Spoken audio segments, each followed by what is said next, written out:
Hi మామ, ఈ universe ఏ formula మీద నడుస్తుంది తెలుసా? Law of attraction. అంటే ఒక చిన్న వస్తువు పెద్ద వస్తువు పైన ఆకర్షించబడుతుంది. ఫర్ ఎగ్జాంపుల్, సూర్యుడి పైన ఈ భూమి, వేరే గ్రహాలు కూడా ఆకర్షించబడతాయి.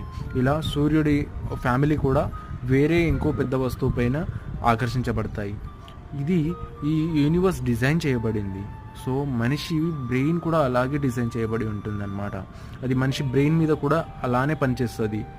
సో ఏదైతే మనం ఆలోచిస్తామో మనం అదే చేస్తామో, అదే అచీవ్ చేసుకుంటామో. ఫర్ ఎగ్జాంపుల్, మనం చెడు ఆలోచిస్తే మనకు చెడే అవుతుంది, మనం మంచి ఆలోచిస్తే మనం మంచి అవుతుంది. సో బీ ఆప్టిమిస్టిక్గా మనం ఆలోచించినాం అనుకోండి, అన్ని పాజిటివ్ ఆలోచనలే వస్తాయి. సో ప్రాబ్లంలో కూడా, ఒక నెగిటివ్ ప్రాబ్లంలో కూడా మనం పాజిటివ్ని వెతకగలిగితే సొల్యూషన్ డెఫినెట్లీ వస్తుంది. ప్రాబ్లం చూసుకుంటే సొల్యూషన్ రాదు.